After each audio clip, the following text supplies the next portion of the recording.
ठीक है ना। बीएम डांडेकर फॉर्मूला क्या है, अलग समिति का क्या रिपोर्ट है, ठीक है ना, लकड़वाला समिति क्या है, तेंदुलकर समिति क्या है, रंगराजन समिति क्या है, इन सारी चीज़ों को हम लोगों ने देख लिया था। आज हम लोग पढ़ेंगे गरीबी के प्रकार। तो गरीबी के जो प्रकार है उसमें दो गरीबी, एक होता है एब्सोल्यूट पॉवर्टी और दूसरा होता है रिलेटिव पॉवर्टी, ठीक है ना। तो एब्सोल्यूट पॉवर्टी क्या होता है समझेंगे यहाँ पे। एब्सोल्यूट पॉवर्टी का सिंपल मतलब होता है कि जो हम लोगों ने गरीबी के बारे में जो सामान्य परिभाषा को पढ़ा था कल, कि गरीबी एक सामाजिक आर्थिक स्थिति होती है जिसमें लोगों को उनकी मूलभूत आवश्यकताओं की पूर्ति नहीं हो पाती है, उसे हम लोग क्या बोलते हैं, गरीबी बोलते हैं। और वहीं सेम निरपेक्ष गरीबी है। यानी निरपेक्ष गरीबी में सिंपल ये बोलता है कि जो निरपेक्ष गरीबी हो है वह ये बताता है कि भाई मान लीजिए पॉवर्टी लाइन हम लोग ने ड्रॉ कर दिया, तो इसमें कितने लोग गरीब हैं, एग्जैक्ट गरीब कितने लोग हैं, कोई दिक्कत। यही कहता है निरपेक्ष गरीबी। क्या इस बात को समझ पा रहे हैं कि निरपेक्ष गरीबी क्या होती है। अब यहाँ पे बात यह है, और तब सापेक्ष गरीबी क्या है। सापेक्ष गरीबी बोलता है कि तुलनात्मक अध्ययन करता है। सापेक्ष गरीबी ये बताता है कि कोई भी देश में जो लोग हैं वो रिलेटिवली कितने गरीब हैं या कितने अमीर हैं। यानी यह बताता है कि किसी भी देश में, किसी भी देश के लोगों में या उस देश में जो आय की असमानताएं कितनी हैं, आय की असमानताएं कितनी हैं, यही दर्शाया जाता है किसके द्वारा, सापेक्ष गरीबी के द्वारा। जैसे मान लीजिए कि कोई फैमिली है, कोई फैमिली इसमें 5 मेंबर हैं, ए बी सी डी और ई, ठीक है ना। मान लेते हैं कि हाँ इसका इनकम है 10,000, इसका है 15,000, इसका है 5,000, ठीक है ना, इसका है 8,000 और इसका है 7,000। तो हम लोग एवरेज निकालेंगे उस फैमिली का एवरेज कितना हो गया, 35 हो गया ना।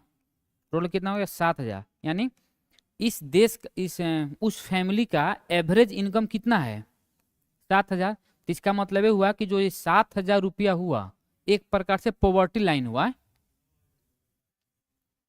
25 5 30, अच्छा 45 हो गया, चलो 9 कर लेते हैं, ठीक है ना। तो ये आप इन 9,000 है तो हम लोग देखेंगे भाई 9 से कौन कौन लोग ज्यादा कमा रहे हैं, कौन लोग कम कमा रहे हैं। तो ए और बी ज्यादा कमा रहा है, तो ए और बी ज्यादा हो गया, और सी डी और ई।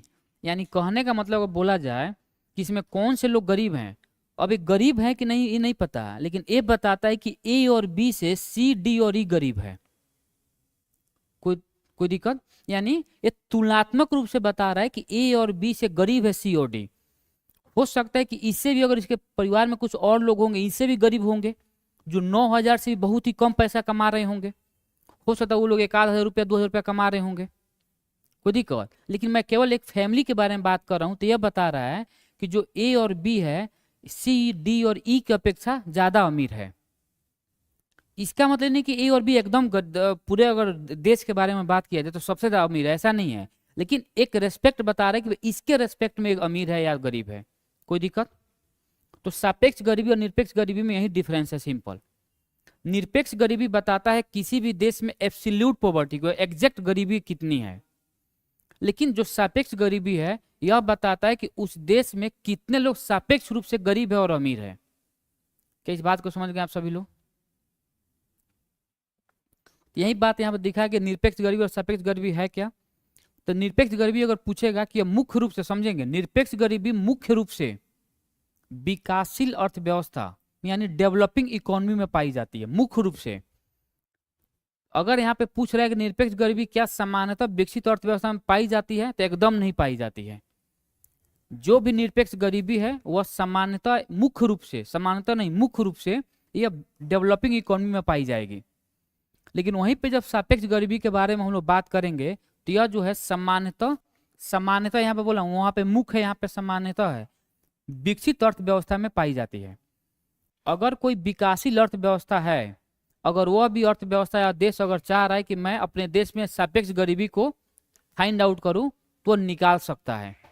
यानी विकासशील अर्थव्यवस्था के पास दोनों ऑप्शन है, या तो निरपेक्ष गरीबी भी निकाल सकता है, अगर चाहे तो सापेक्ष गरीबी भी निकाल सकता है। लेकिन जो निरपेक्ष गरीबी है उसका कभी भी विकसित अर्थव्यवस्था में उसकी माप नहीं की जाती है। लेकिन विकासशील अर्थव्यवस्था में निरपेक्ष की भी माप की जा सकती है और सापेक्ष की भी माप की जा सकती है। यहां तक किसी को डाउट है, फिर समझा दें, आपको समझ में आ रही है। कोई डाउट किसी को? यानी सिंपल ये है कि पूछेगा कि निरपेक्ष जो गरीबी है, जो एब्सोल्यूट पॉवर्टी है, वो किस प्रकार की अर्थव्यवस्था में देखने को मिलती है? तो सिंपल है कि यह मुख्य रूप से विकासशील में। कोई दिक्कत? वहीं पर अगर हम लोग बात करेंगे कि जो सापेक्ष गरीबी है या किस प्रकार की अर्थव्यवस्था में देखने को मिलती है, तो अगर ऑप्शन में विकसित है तो इसका एकदम आंख बंद करके हम लोग विकसित मारेंगे। लेकिन सापेक्ष गरीबी को हम लोग विकसित में भी माप सकते हैं और विकासशील में भी माप सकते हैं, दोनों जगह इसका माप किया जा सकता है। और जो यहाँ पे सापेक्ष गरीबी है, यह बताता है किसी भी देश में आय की असमानताओं को या धन की असमानताओं के बारे में बात करता है। आय की असमानता, इनकम इनइक्वालिटी के बारे में यह बात करता है। इनकम इनइक्वालिटी के बारे में यह बात करता है। बहुत ज्यादा है, बहुत ज्यादा है, इसमें सोचना ही नहीं है। अब भारत अगर चाहेगी, भारत अगर देश चाह रहा है कि भाई मैं निरपेक्ष गरीबी भी निकाल पाऊं और सापेक्ष गरीबी भी निकाल पाऊं, तो आप वहां पे निकाल सकते हैं, उसको रोक नहीं सकता है कोई दिक्कत। लेकिन अगर हम लोग विकसित अर्थव्यवस्था के बारे में बात करेंगे, विकासशील अर्थव्यवस्था में, तो वहां पर केवल निकलेगा क्या? निरपेक्ष गरीबी। कोई दिक्कत? चलिए इसके बाद हम लोग बात करेंगे। अब देखिए यहाँ पे वही बात यहाँ दे रहा है कि निरपेक्ष गरीबी क्या है। गरीबी एक सामाजिक आर्थिक स्थिति होती है जिसमें लोगों को उनकी मूलभूत आवश्यकताओं की पूर्ति नहीं हो पाती है। मूलभूत आवश्यकता में क्या क्या चीज आ सकती है? केवल रोटी कपड़ा मकान रही। रोटी कपड़ा और मकान तो है ही, अब साथ में हम लोग यहाँ पे ऐड करेंगे शिक्षा को भी, हम लोग ऐड करेंगे यहाँ पे स्वास्थ्य को भी, ठीक है ना। यहाँ पर हम लोग ऐड करेंगे पर्यावरण, किस प्रकार के पर्यावरण में आप रह रहे हैं। अगर आप शुद्ध पर्यावरण में नहीं रह सकते हैं तो भी एक प्रकार से आपको गरीबी ही है, वो भी आपको एक प्रकार से गरीबी ही दर्शा रही है। कोई दिक्कत? दूसरा बोला है कि यह मुख्य रूप से विकासशील अर्थव्यवस्था में देखने को मिलती है। यहाँ बोला कि जो व्यक्ति या समुदाय, जो कोई व्यक्ति हो या कोई कम्युनिटी हो, गरीबी रेखा से नीचे रहते हैं, उसे निरपेक्ष गरीबी। यानी एक हम लोग पॉवर्टी लाइन ड्रॉ करेंगे और पॉवर्टी लाइन के बारे में बात करेंगे, भाई इसके नीचे जितने भी लोग होंगे वो सारे के सारे गरीब होंगे और इसके ऊपर जितने भी लोग होंगे वो सारे के सारे अमीर होंगे। अब एक बात समझेंगे यहाँ पे, मान लीजिए किसी देश का जो गरीबी रेखा वो निर्धारित किया गया कि भाई ये 5,000 रुपया किसी देश का गरीबी रेखा निर्धारित किया गया है, तो ये भी तो हो सकता है कि यह एवरेज निर्धारित किया गया है 5,000। इसमें भी तो हो सकता है कि कोई यहाँ पे 500 रुपया कमा रहा हो सकता है कोई 1,000 रुपये कमा रहा हो सकता है कोई 200 रुपये कमा रहा हो सकता है कोई 4,500 रुपये कमा रहा हो सकता है कोई 3,000 रुपये कमा रहा हो सकता है कोई 2,500 2,000 इस रुपये कमा रहा हो। यानी कहने का मतलब कि जो पॉवर्टी लाइन यहाँ पे ड्रॉ किया गया है उसके नीचे में भी देखेंगे कहां तक नीचे जा सकता है, कहीं पे भी जा सकता है वो। 5,000 रुपये का मतलब ये नहीं हुआ कि भाई केवल इसी के आसपास में लोग रहेंगे, 5,000 से नीचे भी 200-100 रुपये भी लोग होंगे, तो सभी लोगों को यहाँ पे कैलकुलेट किया जाएगा साथ में। किसी को डाउट है हमें समझने में? सभी लोगों को यहाँ पे कैलकुलेट किया जाएगा। हाँ 49,000 भी कमाने वाले भी वो गरीब ही कहलाएंगे क्योंकि वो पॉवर्टी लाइन ड्रॉ किया गया है, सिंपल। अब बात कर रहा है सापेक्ष गरीबी। तो सापेक्ष गरीबी बोल रहा है कि जो सापेक्ष गरीबी है तो रिलेटिव पॉवर्टी है, वो आय की असमानता, इनइक्वालिटी ऑफ इनकम के बारे में बात करता है। इनइक्वालिटी ऑफ इनकम के बारे में बात करता है के आधार पर परिभाषित की जा सकती है। और इस संबंध में विभिन्न देशों के प्रति व्यक्ति आय, पर कैपिटा इनकम, प्रति व्यक्ति आय की तुलना करके गरीबी का पता लगाया जाता है। यानी जो सापेक्ष गरीबी है, याद रखना है कि जो भी सापेक्ष गरीबी है ये जनरली बात करता है कि किसी भी देश में जो आय की असमानता है, हो सकता है जैसे मान लीजिए कि भारत के बारे में बात किया जाए तो भारत में 10% जनसंख्या के पास भारत के 90% धन है। अगर मान लेते हैं कि भारत के पास टोटल 100 रुपये धन है और 100 लोग जनसंख्या में 100 लोग हैं, तो 10 लोगों के पास 90 रुपया धन है और 90 लोगों के पास मात्र 10 रुपया है। तो धन का जो डिस्ट्रीब्यूशन किया गया है, यानी जो आय को डिस्ट्रीब्यूट किया गया है, रिसोर्स को डिस्ट्रीब्यूट किया गया है, वो इक्वली डिवाइड नहीं किया गया है, उसमें इनइक्वालिटी दिखाई दे रही है। तो उसी को परिभाषित करता है कौन? सापेक्ष गरीबी। या अगर हम लोग और भी तुलना करें तो अलग अलग देशों के पीसीआई, पर कैपिटा इनकम को हम लोग देखेंगे और ये बताने या प्रयास करेंगे खोजने का कि जो किसी भी देश का पर कैपिटा इनकम कितना है, मेरे देश का कितना है, उनका कितना है, और उस आधार पर हम निकाल सकते हैं कि कौन सा देश मजबूत स्थिति में है। कोई दिक्कत? अब हम लोग सापेक्ष गरीबी को मापने का दो आधार है, यानी सापेक्ष गरीबी के जो माप की जाती है वो दो तरीके से मापा जा सकता है। एक को हम लोग बोलते हैं लॉरेंज कर्व और दूसरे को बोलते हैं गिनी कोफिशिएंट। लॉरेंज, इसको हिंदी में लॉरेंज वक्र बोलते हैं, और गिनी गुणांक, इसको हम लोग बोलते हैं गिनी कोफिशिएंट बोलते हैं। क्या इस बात को समझ पा रहे हैं? अब देखिए जो लॉरेंज कर्व है, जो लॉरेंज कर्व है, इसे 1905 में मैक्स ओ लॉरेंज के द्वारा विकसित किया गया था। पूछेगा कि लॉरेंज कर्व को कब विकसित किया गया था, तो 1905 में। किसके द्वारा? मैक्स ओ लॉरेंज के द्वारा इसे विकसित किया गया था। दूसरा, यह क्या बताता है? यह बताता है कि यह देश में कितने आय की असमानता है उसको यह निकालने का प्रयास करता है, दर्शाता है। किसके द्वारा दर्शाएगा? एक कर्व के द्वारा दर्शाया जाएगा, एक रेखा के द्वारा दर्शाया जाएगा कि भाई क्या स्थिति है किसी भी देश में। कोई दिक्कत? गिनी कोफिशिएंट, गिनी गुणांक को 1912 में कोरेडो गिनी, इसका नाम ड है, कोरेडो गिनी के द्वारा विकसित किया गया था। यानी लॉरेंज कर्व को मैक्स ओ लॉरेंज के द्वारा विकसित किया गया 1905 में, और गिनी कोफिशिएंट को कोरेडो गिनी के द्वारा 1912 में विकसित किया गया था। कोई दिक्कत यहाँ पे? अब हम लोग एक कर्व के द्वारा यहाँ पे चीजों को समझने का प्रयास करेंगे। अच्छे से समझिएगा एक बार। लॉरेंज कर्व कहता है ये आइडियल कंडीशन है, समझेंगे? यह आइडियल कंडीशन है।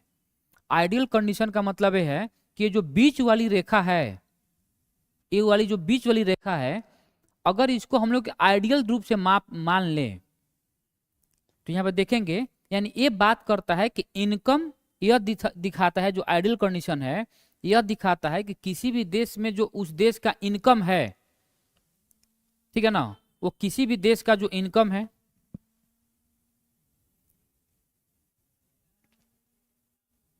किसी भी देश, हेलो निकल, बात करता हूँ क्लास में, ठीक है ना, किसी भी देश में जो इनकम है, ठीक है, तो जो उस देश के जो पॉपुलेशन है और देश का जो इनकम है, दोनों इक्वली डिवाइड किया गया है। फिर समझिएगा, यह दर्शाता है कि उस देश का जो इनकम है और उस देश में जो पॉपुलेशन है वो दोनों इक्वली डिवाइडेड किया गया है। जैसे 5% जो धन है उस देश के 5% पॉपुलेशन के पास है, 10% जो धन है उस देश के 10% जनसंख्या के पास है, और उस देश में 100% धन 100% पॉपुलेशन के पास है। ये तो सही बात है। अगर ऐसा है तो कोई दिक्कत ही नहीं है, सोचना ही नहीं है। लेकिन ये बोल रहा है कि अगर किसी देश में, अगर लॉरेंज कर्व के द्वारा हम लोग मापेंगे तो ये आइडियल कंडीशन पे हम लोग नहीं मापेंगे। ये जो रेखा है ना, ये रेखा जितने नीचे शिफ्ट करेगी, सवाल पूछता है कि किधर से किधर शिफ्ट करेगी, तो लेफ्ट टू राइट, याद रखेंगे। ये जो रेखा है, यही रेखा जो है, यही रेखा जितना कर्व होती जाएगी, राइट की ओर कर्व होगी, नीचे की ओर शिफ्ट होगी। दो बात पूछेगा कि लॉरेंज कर्व जब आय की असमानता को दर्शाता है तो कैसे पता चलेगा कि किसी देश में आय की असमानता की क्या स्थिति है।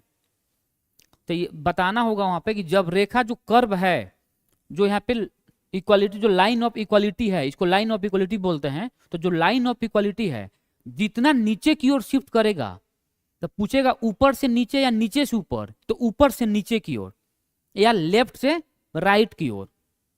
जितना वो शिफ्ट करेगा नीचे की ओर, वो दर्शाएगा कि उस देश में धन की या आय की जो असमानता है उतना ही ज्यादा है। कोई दिक्कत होगा पूछ लीजिएगा, समझिएगा। ये मान लेते हैं कि ये लाइन ऑफ इक्वालिटी है, लाइन ऑफ इक्वालिटी है, तो यही रेखा कर्व हुआ है, मैं यहाँ पे बता रहा हूँ, यही रेखा कर्व हुआ, फिर ये रेखा कर्व हुआ है। तो अगर बोला जाए कि ए और बी में सबसे धन की असमानताएं किसमें ज्यादा है, ए में है, क्योंकि सबसे ज्यादा कर्व हुआ है, और बी में उसके रेस्पेक्ट में कम है। तो ये लाइन ऑफ इक्वालिटी दर्शा रही है कि भाई उस देश में कितना धन की असमानताएं हैं। इसीलिए आइडियल कंडीशन बोलता है कि आय और जनसंख्या में क्या समानुपाती रिलेशन है, डायरेक्ट रिलेशन है। लेकिन यहां पर यह दर्शाया जाता है कि जो आय है और उस देश के में जो पॉपुलेशन है उसमें इनवर्स रिलेशन है। कोई दिक्कत? तो यहां पे देखेंगे तो पॉपुलेशन हो गया। क्या इस बात को यहीं पे मैंने लिखा है कि जो बी है, बी में आय के मुकाबले कम असमानता है, बी में आई के ए के मुकाबले कम असमानता है, एकदम सही है। और ए में आई ए में बी के मुकाबले ज्यादा विषमता है, विषमता का मतलब इनइक्वालिटीज है। क्या इस बात को समझ गए? गिनी गुना सॉरी लॉरेंस कर्व को बस यहाँ पर समझना है, दो बात समझना है कि लॉरेंस कर्व को पूछेगा किस, लॉरेंस कर्व के द्वारा किसकी हम लोग माप करते हैं? तो गरीबी का। किस प्रकार की गरीबी का? तो सापेक्ष गरीबी का। वही गरीबी हुआ मतलब सापेक्ष गरीबी का। दूसरा, इसको कब विकसित किया गया? 1905 में। क्या नाम है उसका? मैक्स और लॉरेंज के द्वारा विकसित किया गया। और यह क्या दर्शाता है? यह दर्शाता है किसी भी धन में, किसी भी देश में धन का या आय की विषमता कितनी, असमानताएं कितनी, इनइक्वालिटीज कितनी है। क्या समझ गए चीजों को? दूसरा पूछेगा लॉरेंज कर्व में अगर जो रेखा है, जो कर्व है, वह ऊपर से नीचे की ओर होगा तो क्या दर्शाएगा? आय में विषमता को दर्शाएगा। जितना रेखा वह कर्व होता जाएगा, ऊपर से नीचे की ओर शिफ्ट करता जाएगा या लेफ्ट टू राइट शिफ्ट करता जाएगा, उस देश में उतना ही धन की विषमताएं हैं। कोई दिक्कत यहाँ पे? जितना मान ली कि एक और रेखा में इसके नीचे खींच दूं तो उसमें सबसे ज्यादा धन की असमानताएं हो जाएगी। सिंपल, इस बात को समझ गए अच्छे से। अब हम लोग बात करें गिनी कोफिशिएंट। तो पहली बात याद रखना, जो गिनी कोफिशिएंट है यह गरीबी का एक मैथमेटिकल कैलकुलेशन है। मैथमेटिकल कैलकुलेशन याद रखना है, जिसे कोरेडो गिनी के द्वारा 1912 में विकसित किया गया था। कोई दिक्कत यहाँ पर? और गिनी कोफिशिएंट क्या कहता है? जिस तरह हम लोग एक क्षेत्रफल निकालते हैं किसी भी देश का, त्रिभुज का जो क्षेत्रफल निकालते हैं उसी आधार पर है, लेकिन थोड़ा अलग है। अलग क्या समझिए? ये है लाइन ऑफ इक्वालिटी, लिखा हूं मैं। इसको मैंने एक रेखा खींचा है और इसको लेकर हम लोगों ने मिला दिया है। तो एक क्षेत्र ए वाला हो गया और एक क्षेत्र बीच वाला हो गया। इसको मैंने ए मान लिया, इसको मैंने बी मान लिया। तो जो गिनी कोफिशिएंट में सिंपल एक लाइन आपको याद रखना है, बहुत ही बड़ा और बहुत ही एक कॉम्प्लेक्स कैलकुलेशन है। मैं एक सिंपल एक लाइन याद रखना है कि गिनी कोफिशिएंट कहता है कि जो ए इसके जस्ट बगल वाला रेखा है, इसको हम लोग ऊपर रखेंगे, इस क्षेत्र को हम लोग ऊपर रखेंगे और नीचे दोनों को साथ में ऐड कर देंगे। यानी इसको दोनों में साथ में क्यों ऐड किया जा रहा है? ऐड इसलिए ऐड किया जा रहा है ताकि इसका मान हमेशा एक से कम हो। याद रखेंगे, एक से कम हो। मान लेते कि इसका अगर वैल्यू 10 है और इसका वैल्यू 5 है, जब 10 में 15 डिवाइड करें तो एक से कम ही आएगा ना। तो सिंपल यही बात बोल रहा है, तो ए बटे में ए प्लस बी, ये बात यहाँ पे कर रहा है। अब देखिए सारा गेम यहाँ पर है, बोल रहा है कि गिनी गुणांक में यानी गिनी कोफिशिएंट का मान जितना कम होगा उस देश में आय की असमानताएं उतनी ही कम होगी। जैसे जैसे गिनी गुणांक का मान एक के पास समीप होता जाएगा उस देश में आय की असमानताएं उतनी ही ज्यादा होती जाएगी। वही बात यहां मैंने लिखा है कि गिनी गुणांक का मान जितना अधिक होगा, अधिक का मतलब है कि एक के समीप होता जाएगा, आय की विषमता उतनी ही अधिक होगी उस देश में, उस राष्ट्र में। क्या इस बात को समझ गए? तो जो गिनी कोफिशिएंट है, जो गिनी कोफिशिएंट है, यहाँ पे तीन बात याद रखना है कि गिनी कोफिशिएंट को सिंपल फॉर्मूला ए बटे में प्लस बी। अब यहाँ पे डी एफ बी जो कुछ भी दे दे कोई मतलब नहीं हम लोग को। अगर इस मान के ऐसे बनाकर कर बनाकर आपको दे दे, बताइए गिनी कोफिशिएंट निकालिए, तो निकाल देंगे सिंपल। वहां पे ये मिलाकर नहीं देगा वो, तो अपने हाथ से उसको मिलाना होगा। इस एक क्षेत्र को इसको बनाना होगा, एक क्षेत्र ए बनेगा, दोनों को इसके बगल वालों को हम लोग ऊपर रखेंगे, दोनों को साथ में जोड़कर नीचे रख देंगे। सिंपल, कोई दिक्कत है समझने में? तो गिनी कोफिशिएंट में तीन बात याद रखना है कि कोरेडो गिनी नामक वैज्ञानिक ने इसे विकसित किया था 1912 में।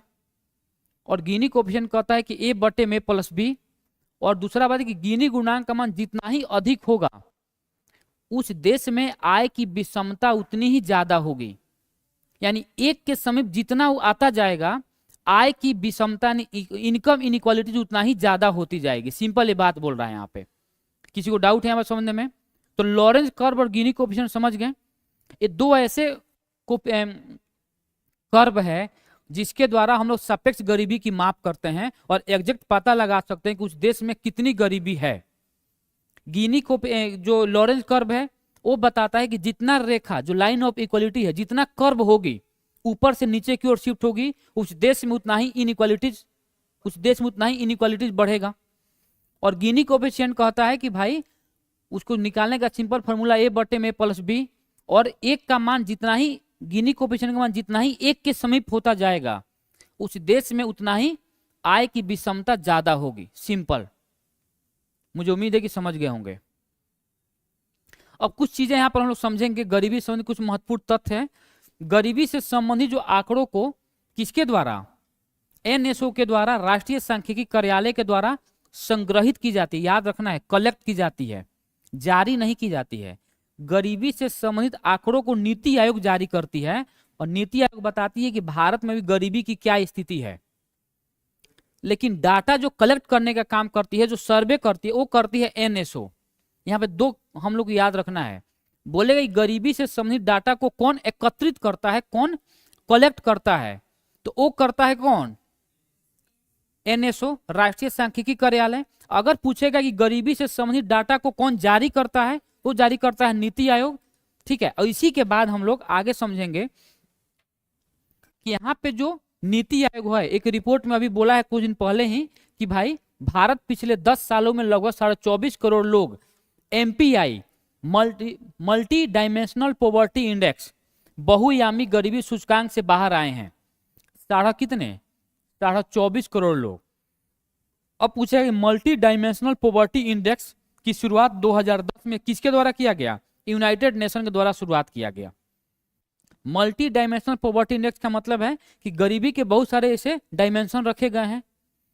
केवल आपको रोटी कपड़ा के साथ शिक्षा, स्वास्थ्य, यही सब डायमेंशन है उसके, कि भाई आप किसमें आप बेटर होते जा रहे हैं, वो देश किसमें बेटर होता जा रहा है। उसी को हम बोलते हैं बहुआयामी गरीबी, कि भाई क्या आपने स्वास्थ्य को ठीक कर दिया, अच्छा हो गया आपके देश में स्वास्थ्य, चलो ठीक है, शिक्षा ठीक है, पर्यावरण ठीक है, जो भी चीजें, सारी चीजों को हम लोग एक बार देखेंगे, उसी को बोलते हैं बहुआयामी गरीबी सूचकांक। तो जो एमपीआई है, मल्टी डायमेंशनल पॉवर्टी इंडेक्स, इसकी शुरुआत किसके द्वारा की गई, तो इसकी शुरुआत यूनाइटेड नेशन के द्वारा 2010 में की गई, सिंपल। मुझे उम्मीद है कितना आप लोग समझ गए होंगे और अच्छे समझ गए होंगे। आगे चला जाए, इसको मन है तो लिख लीजिए, नहीं मन है तो आगे चलते हैं। अब हम लोग बात करेंगे यहीं पे, देखिए फिर वही बात को मैंने लिख दिया है, ये चीजें बार बार बताइए, कंफ्यूज नहीं होना है वहां पे। सीएसओ की स्थापना 2 मई 1951 को की गई थी, ठीक है ना। और एनएसएसओ की स्थापना शायद 22 नवंबर 1950 को की गई थी, एग्जैक्ट मुझे याद नहीं, 22 नवंबर मुझे जहां तक याद आ रहा है, एक बार सर्च कर लेंगे आप, यहाँ पे कोई दिक्कत नहीं लेना चाहिए। आइए हम लोग शुरू करेंगे फिजिकल पॉलिसी, ठीक है ना। लेकिन फिजिकल पॉलिसी को शुरू करने से पहले हम लोग को यहाँ पे समझना है कि फिजिकल पॉलिसी होता क्या है। पहले फिजिकल पॉलिसी का सिंपल मतलब ये होता है कि जो सरकार है, 2 मिनट आराम कर लीजिए, 1 मिनट, ताकि घोज मोज न हो जाए, एक के साथ मिल जाए सारा गरीबी फिजिकल पॉलिसी साथ में। एकदम एकदम एकदम लिखते चलिए, आप ही का है सारा ये वाला, वो भी होगा, टेंशन नहीं लेना है। जिंदगी में आपको कौन चाहिए जी, ये वाला और पढ़ रहे, इसको इसको आप लोग भी उठा लीजिए, इसके भरोसे नहीं रहना, इसको थोड़ा उतार लीजिए ताकि मैं 1 मिनट बैठ के आराम कर लूँ।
जब हम लोग किसी भी आदमी से या किसी देश से हो या किसी परिवार से जो भी चीज़ें हैं, जब हम लोग तुलनात्मक अध्ययन करेंगे, ठीक है ना, तुलनात्मक अध्ययन बोल रहा हूँ मैं, तब वहाँ पर हम लोग प्रयोग करेंगे सापेक्ष गरीबी का। लेकिन अगर किसी देश में एग्जैक्ट गरीबी का पता लगाना कि कितना परसेंट, जैसे नीति आयोग बोलिए कि 24.5 करोड़ लोग गरीबी रेखा से बाहर आए हैं, तो ये सापेक्ष गरीबी नहीं है, ये निरपेक्ष गरीबी बता रही है। क्योंकि भारत में निरपेक्ष गरीबी का मान सबसे ज़्यादा है, क्योंकि यहाँ पे धन का जो डिस्ट्रीब्यूशन किया गया है बहुत ही मन इक्वलिटी रूप से नहीं किया गया, अनइक्वल रूप किया गया है, ठीक है ना। जितना जिसको धन मिलना चाहिए नहीं मिल पाया है, एकदम धन का सेंट्रलाइज कर दिया गया, धन को बहुत कम लोगों के हाथ में पूरा धन दे दिया गया भारत में। और भारत का स्ट्रक्चर है, चाहे जो भी चीज़ें हैं, इसके बहुत सारे ऐसे कारण, अभी मैं केवल इसको पीटी पॉइंट ऑफ व्यू से पढ़ा रहा हूँ। तो सापेक्ष जब कोई भी स्टेटमेंट होगा लेकर आइए, इतना सवाल बन जाएगा, कोई दिक्कत नहीं होगी। जितना मैं बता रहा हूँ, मैं बोल रहा हूँ कि आपको प्रीवियस ईयर बनाइए अच्छे से, IAS PCS जो भी बनाइएगा, नहीं बनेगा डाटा वाला सवाल छोड़कर कॉन्सेप्ट वाला सवाल बनाना है, क्योंकि डाटा तो चेंज होते रहता है, डाटा तो आपको खुद याद होगा तभी बना पाएंगे आप। तो मैं जब बजट सर्वे पढ़ाऊंगा तो उसमें बहुत सारा नया डाटा आया है, उसको याद करेंगे, फिर वहाँ पे सवाल बनेगा आपसे। लेकिन कॉन्सेप्ट वाला सवाल आपको बनाना है, वो किसी भी PCS में पूछा हो, IAS में पूछा हो, नहीं बनेगा लेकर आना है। इस सारे सवाल नहीं बना है, क्या दिक्कत है इसको मैं बताऊंगा। बहुत ही कॉन्साइज वे में इसको बनाया गया है, नोट्स को पर समझ में आ रहा है ना, ये बहुत ही कॉन्साइज वे में बनाया गया है। गरीबी और बेरोजगारी पढ़ाया जाए ना तो कम से कम एक एक सप्ताह का दोनों है, ठीक है ना। लेकिन दिक्कत है कि बहुत कम टाइम में इसको ज़्यादा पढ़ाना है, तो कम टाइम में ज़्यादा पढ़ाना तो ऐसे ही चलेगा।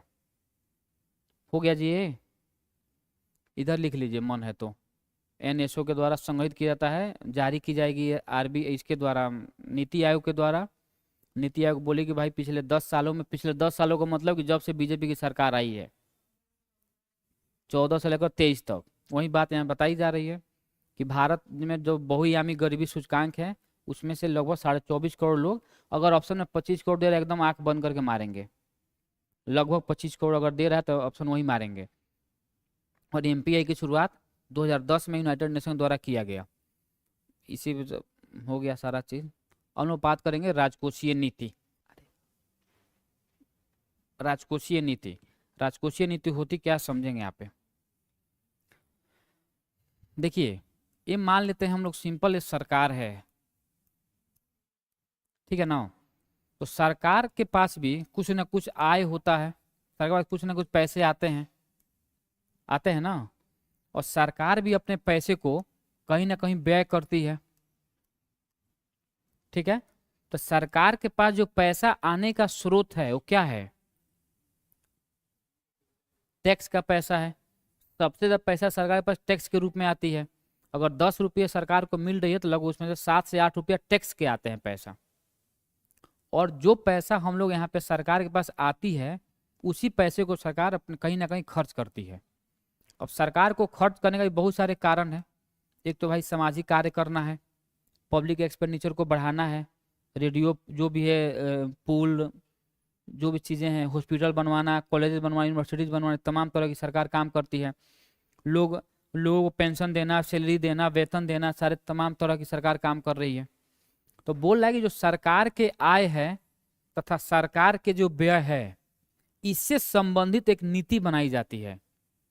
इसी को हम लोग बोलते हैं फिस्कल पॉलिसी, राजकोषीय नीति।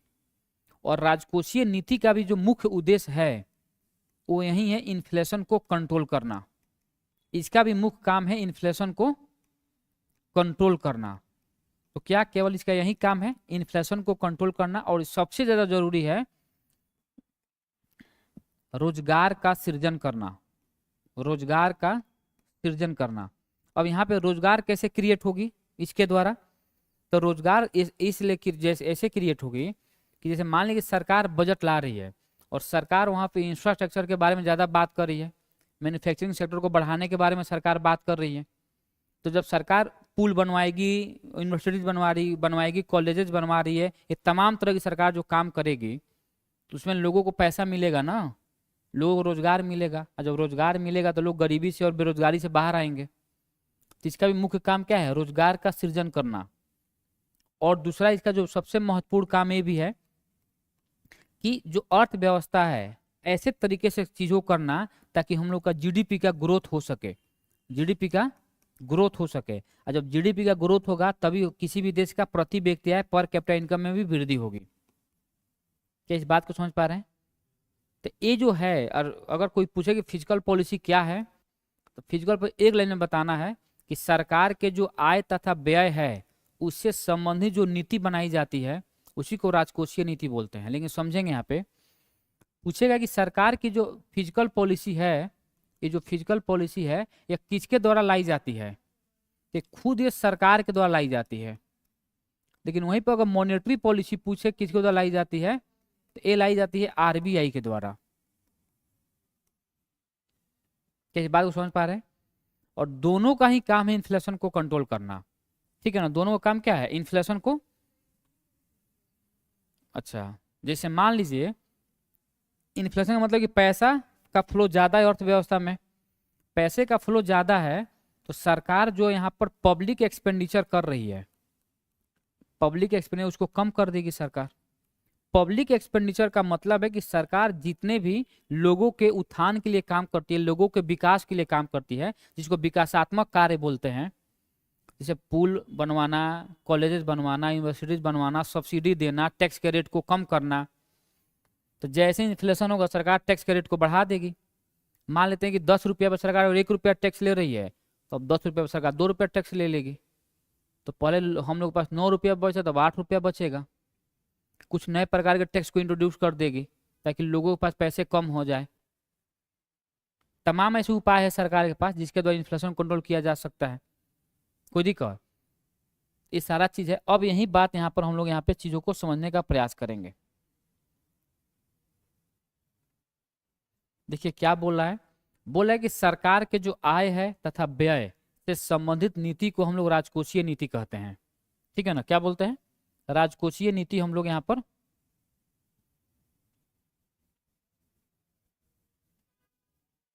ठीक है। आगे देखते हैं। सरकार अब बोला कि राजकोषीय नीति का मुख्य उद्देश्य क्या है, तो बोला कि सरकार आय बढ़ाने के उद्देश्य से, यानी कैसे उसका सरकार की आय बढ़े, और जो सरकार जो व्यय कर रही है उसको कैसे हम लोग मैनेज करें, प्रबंधित करें, करने के उद्देश्य से जो नीति बनती है उसे ही हम लोग फिजिकल पॉलिसी यानी राजकोषीय नीति कहते हैं। फिजिकल पॉलिसी या राजकोषीय नीति कहते हैं। क्या इस बात को समझ गए? फिर समझिएगा मैं क्या बोल रहा हूं। मैं बोल रहा हूं कि जो सरकार की फिजिकल पॉलिसी है उसका मुख्य उद्देश्य है कि सरकार ऐसा कोई काम करेगी ताकि सरकार की आय बढ़ सके, और जो सरकार की आय बढ़ेगी तो सरकार के पास ज्यादा से ज्यादा पैसे आएंगे, और सरकार के पास ज्यादा से ज्यादा पैसे आएंगे तो सरकार विकासात्मक कार्य करेगी। और बोल रहा है कि सरकार के जो पैसे खर्च हो रहे हैं कहीं ना कहीं, उस खर्च को किसी ना किसी तरह उसको रोकना है, कंट्रोल करना है, मैनेज करना है। कोई दिक्कत समझने में? उसी को हम यहाँ पे फिजिकल पॉलिसी बोलते हैं। दूसरा बात, अब बोल रहा है कि जो राजकोषीय नीति का उद्देश्य क्या है, तो इन्फ्लेशन कंट्रोल करना, प्राइस स्टेबिलिटी करना और एम्प्लॉयमेंट क्रिएशन करना। इसका मुख्य उद्देश्य 3-4 मुख्य उद्देश्य है इसके। अब बात बोला कि यहाँ पे समझेंगे राजकोषीय नीति। फिर से अगर बोलेगा कि राजकोषीय नीति किस मंत्रालय के अंतर्गत काम करती है, यह करती है वित्त मंत्रालय यानी फाइनेंस मिनिस्ट्री या मिनिस्ट्री ऑफ फाइनेंस के अंतर्गत यह काम करती है। अब यहाँ पे दो लाइन मैंने लिखा है कि सरकार के आय एवं व्यय, सरकार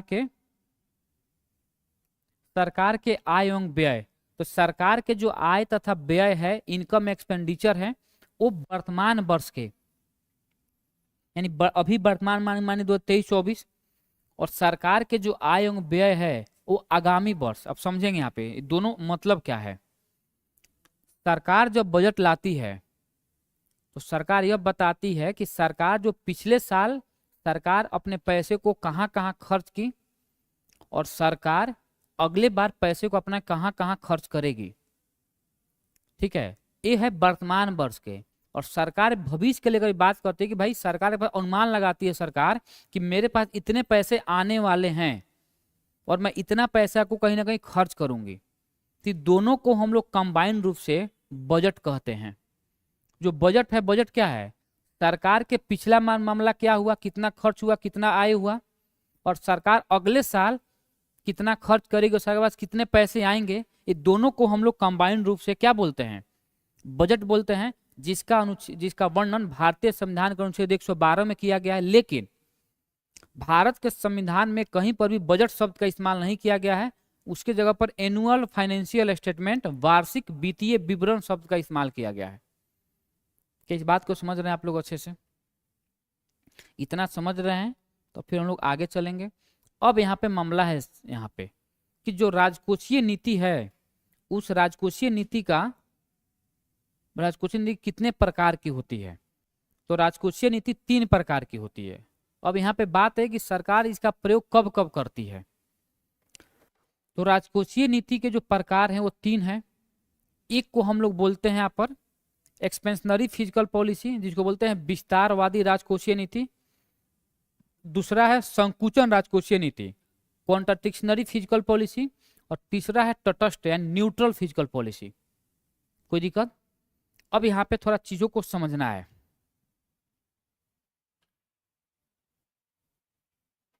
यहाँ पे सरकार बोला है कि जो विस्तारवादी राजकोषीय नीति है,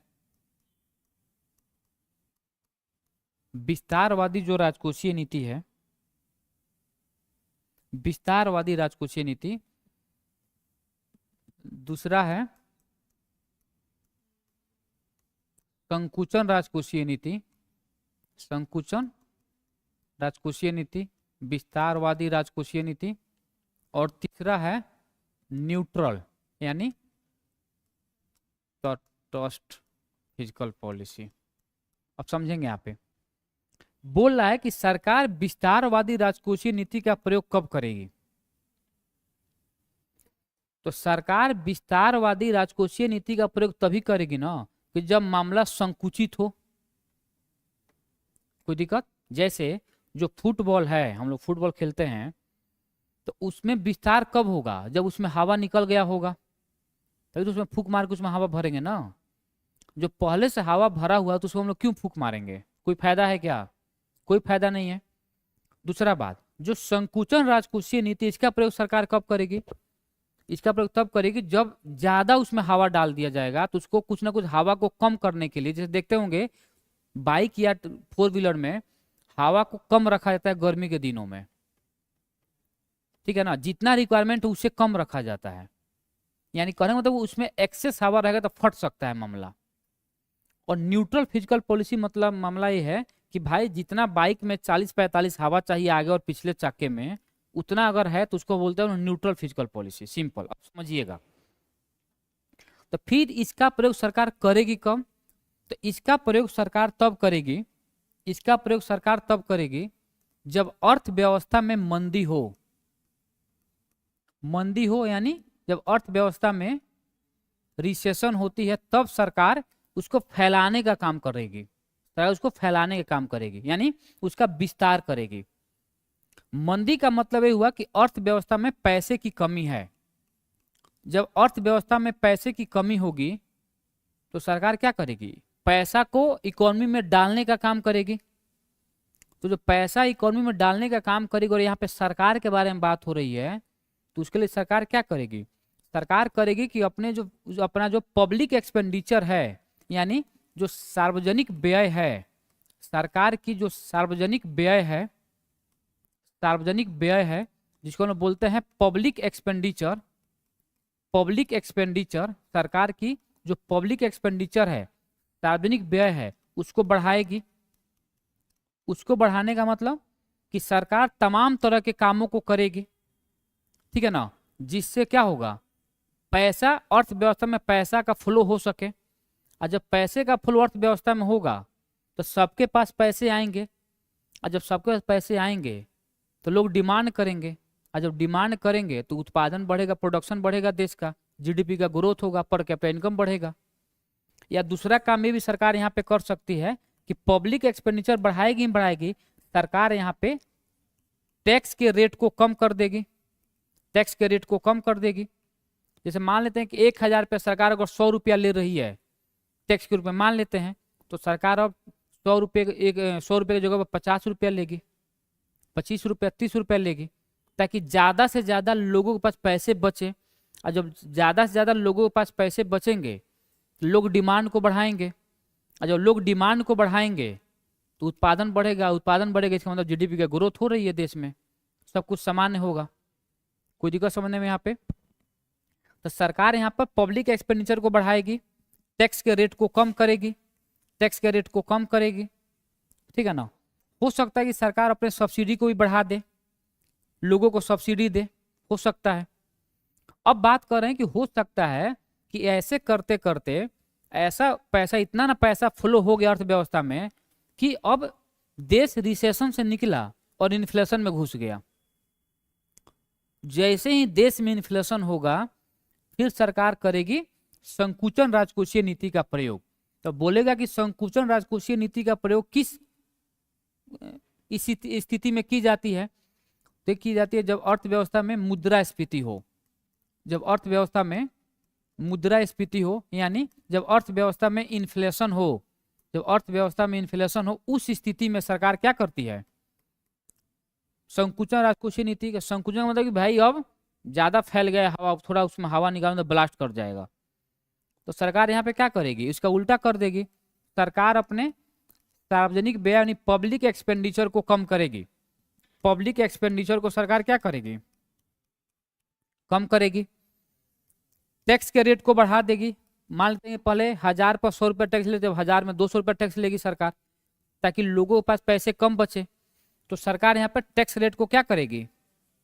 बढ़ा देगी। हो सकता है कि सरकार का मूड खराब हुआ तो कुछ नए प्रकार के न्यू टैक्स को इम्पोज कर देगी, न्यू टैक्स को इम्पोज कर देगी सरकार। सब्सिडी को कम करेगी, सब्सिडी नहीं देगी लोगों को। तो इसको हम बोलते हैं संकुचन राजकोषीय नीति। और तीसरा है जब अर्थव्यवस्था में सब कुछ समान रूप से चल रहा हो, समान रूप से चल रहा हो, तब उसी को, उस स्थिति को हम बोलते हैं न्यूट्रल फिजिकल पॉलिसी। यानी सरकार को कुछ करने की जरूरत नहीं है, सब कुछ अच्छा चल रहा है विदेश में, तब उसी को हम बोलते हैं संकुचन न्यूट्रल फिजिकल या तटस्थ राजकोषीय नीति। अब हम लोग को याद क्या करना है यहाँ पे? यहाँ पर इतना सिंपल सवाल पूछेगा नहीं, थोड़ा घुमा कर पूछेगा कि राजकोषीय नीति में मान लीजिए कि विस्तारवादी राजकोषीय नीति में टैक्स के रेट को कम करना है, बढ़ाना है, क्या करना है? तो इसमें याद रखना कि भाई क्या करना होगा। दूसरा कि भाई इसमें पूछ सकता है कि विस्तारवादी राजकोषीय नीति जब प्रयोग करेगी सरकार तो उसमें मुद्रा क्रिएशन पर यानी क्रेडिट क्रिएशन पर क्या प्रभाव पड़ेगा, बढ़ेगा कम होगा? तो बढ़ रहा है ना, यहाँ पे क्रेडिट क्रिएशन बढ़ रहा है ना, ताकि पैसा लोगों के पास बच रहा है, टैक्स कम दे रहे हैं लोग, सरकार पैसे को मार्केट में फेंक रही है, तो इससे क्या होगा? क्रेडिट क्रिएशन पर प्रभाव पड़ेगा, यानी ज्यादा से ज्यादा क्रेडिट क्रिएशन होगी तो उसका क्या होगा? बढ़ेगा ही कम होगा? बढ़ेगा। इसका उल्टा हो जाएगा संकुचन में। यानी ये सिंपल बताने के लिए यहाँ पे सवाल घुमा फिरा कर पूछा जा सकता है। तो अगर आपको कॉन्सेप्ट पता होगा कि भाई विस्तारवादी क्या होती है, संकुचन क्या होती है, तब वहां पे आप बना पाएंगे। नहीं तो बैठ कर फैन गिनेंगे, उस रूम में कितना फैन है, उसमें कितना पंखी लगाया गया है, जैसा कोई उपाय नहीं है। हाँ जो भी है उसी में रोक कर गिन लेंगे, हाथ से रोकते पकड़ लेंगे, गिन के फिर छोड़ देंगे, यही ना हो सकता है। देखिए दूसरा बात यह है कि एग्जाम इस बार जो होने वाली है इतना आसान तो नहीं होगी, बहुत अपना दिमाग लगाएगी बीपीएससी। लेकिन उसके बाद भी अगर आपका प्रीवियस ईयर बहुत कंप्लीट है, कम से कम उसको 5-7 बार पढ़े हुए हैं, करेंट आप अच्छे से पढ़े हुए हैं, बिहार स्पेशल आपका बहुत तगड़ा तैयार है, तो रिजल्ट हो सकता है। लेकिन बिहार में 40% कम से कम प्रीवियस ईयर सवाल आएंगे ही आएंगे, और कम से कम 20 से 25 क्वेश्चन 30 क्वेश्चन एकदम फैक्ट आएंगे, या तो आ रहा होता है या तो नहीं आ रहा तो है। रिजल्ट वही भारी सवाल पूछेगा तो सबके लिए भारी होगी, ऐसा नहीं कि सब लोग भीड़ पड़े हैं यूपीएससी सवाल पर, ऐसा नहीं है। सब लोग वहीं प्रीवियस से रट रहे हैं, रात दिन बैठकर करंट पढ़ रहे हैं, जो आप पढ़ रहे हैं करंट वहीं सब लोग करंट पढ़ रहे हैं वहां पे। लेकिन अब अंतर है कि आप कितने चीजों को वहां पर रिकॉल कर पा रहे हैं, सारा गेम रिकॉलिंग का है। अगर आपको एट ए टाइम चीजें याद आ जा रही है तो समझिए कि मामला सही है, और नहीं याद आ रही है तो मामला समझिए कि और सही है। तो 71st के लिए तैयार करना है कि नहीं?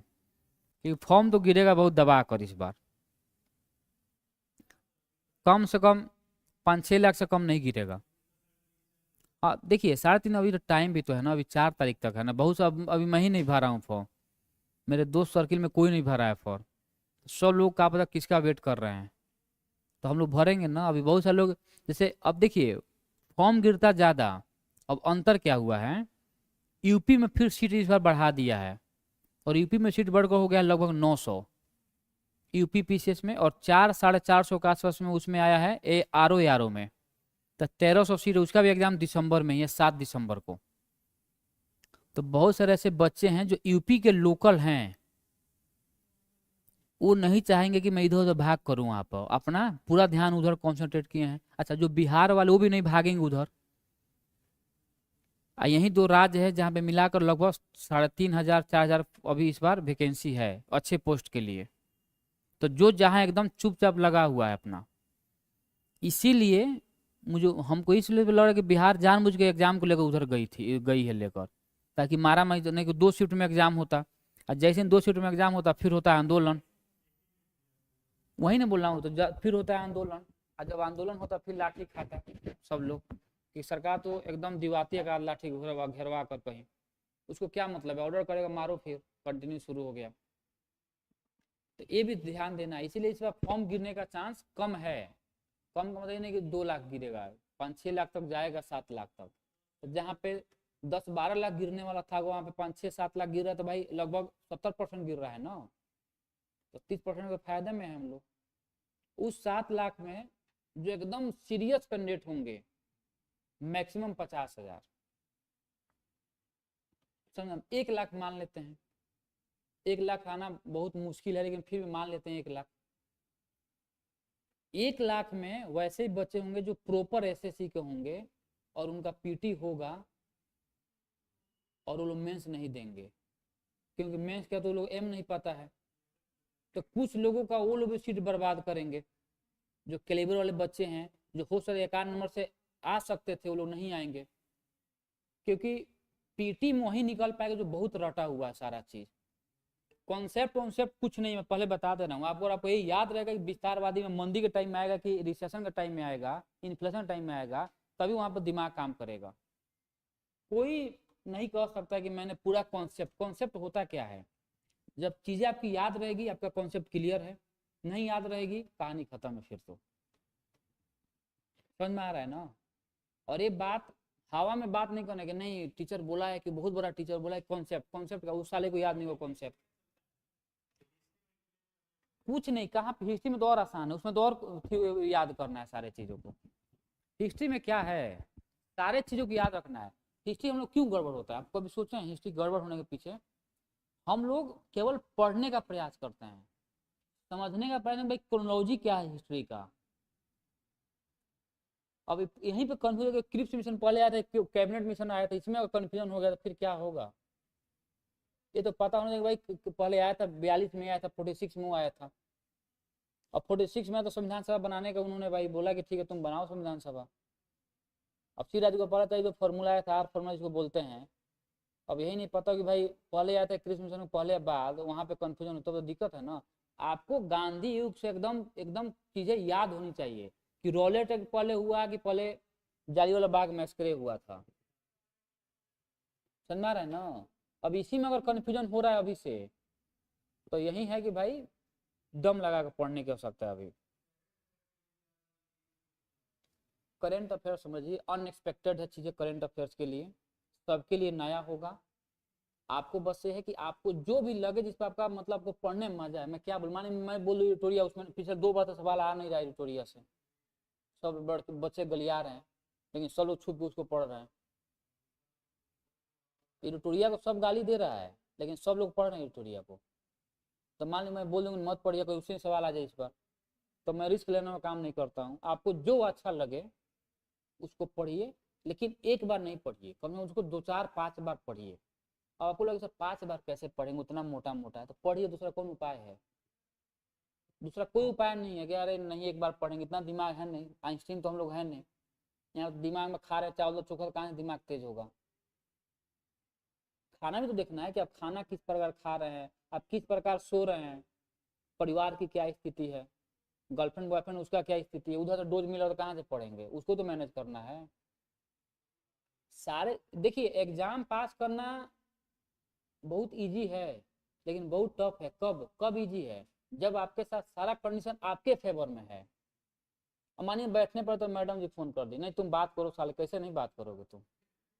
चाहे भाई लड़की के लिए उनका बॉयफ्रेंड फोन कर दिया कि नहीं बात नहीं हो गया था तो ब्लॉक मारती हूँ अभी। ब्रेकअप।